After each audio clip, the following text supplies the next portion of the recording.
জাগো মা হয়েছে, এবার একটু সেকুলার গা। এটা যদি 8:45 হয়, তাহলে তো 10টা, 10:30, 11টার পর কি হচ্ছে, এটা তো খুব ভয়াবহ ব্যাপার।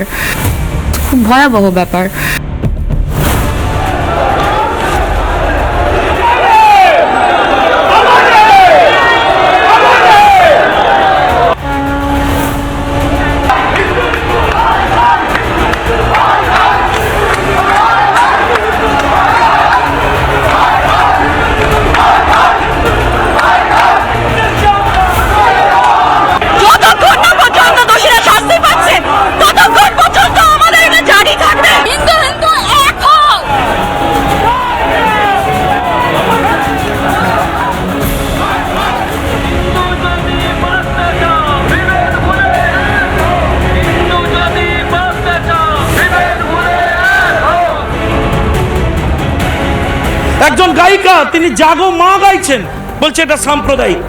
হিন্দু বিরোধিতা করলে বলবে এটা সেকুলারিজম।